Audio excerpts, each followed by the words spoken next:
Kevin Keegan, who died recently, was a huge part of my childhood. I'm embarrassed to admit that I was so angry at my parents. They were really skint and they couldn't afford Patrick Keegan's football boots. And I had to make do with Tesco own brand. And I felt so guilty about being annoyed because my feet heated up and I couldn't play as well as I'd like to have done. So this video is not about football, although it concerns somebody who was a footballer but was so much more than that.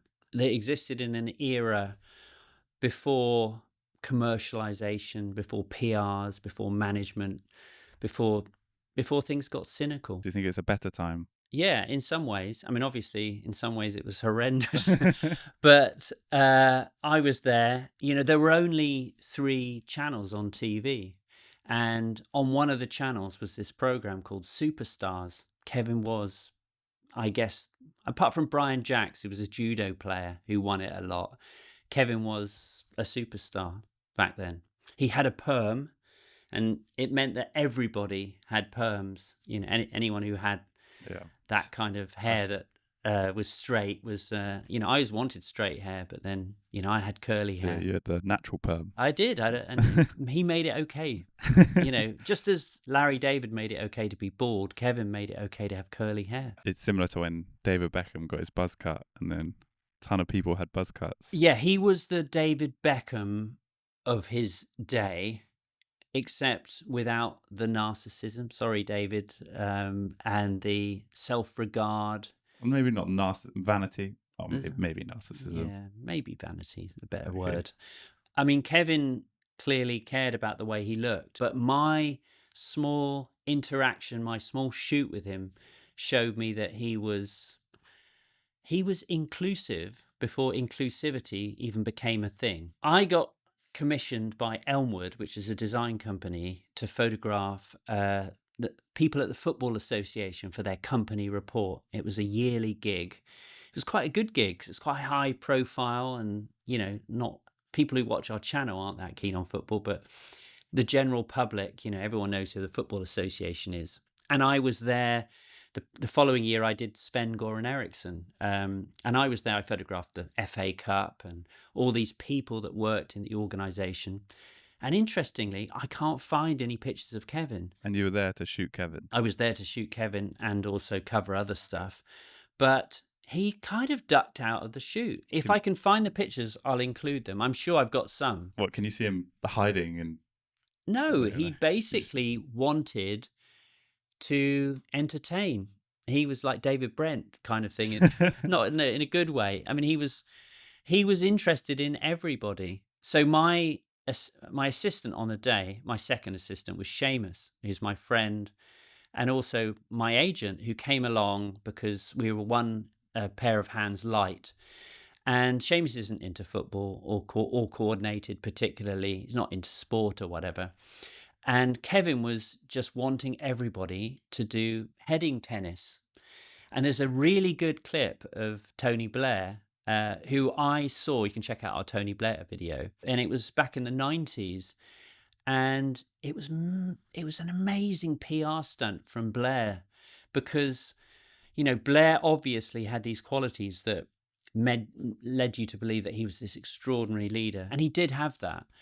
But in addition to that, when you saw this clip, you thought, my God, he's good at football as well. And it wasn't until, you know, 4 years later when I met Kevin that I realized everybody that Kevin encounters, he gets them to do the heading tennis with the ball, heading backwards and forwards. And I remember he said to Seamus, because Seamus was reluctant to do it, it was in an office in a really tight space.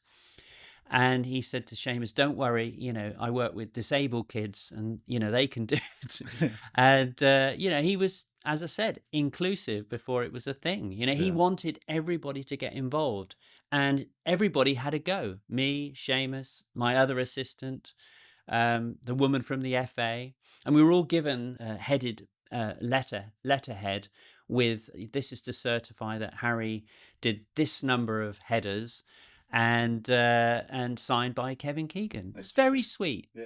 As well, if he's working with these disabled kids, he's probably working for some sort of charity, maybe. Yeah. So he's obviously doing charity work, and He was an all-round good guy. He was a trailblazer and, an extraordinarily influential person without even trying, without all the kind of management that Beckham has, because he used Simon Fuller, who worked for the Spice Girls, in order to cultivate a brand. He understood that.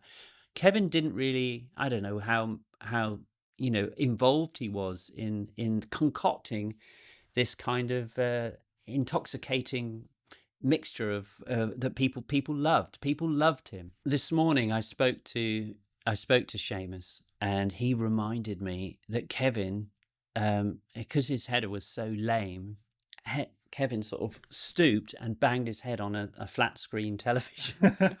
So we could say, I mean, it was extraordinary. It was going back to the superstars thing.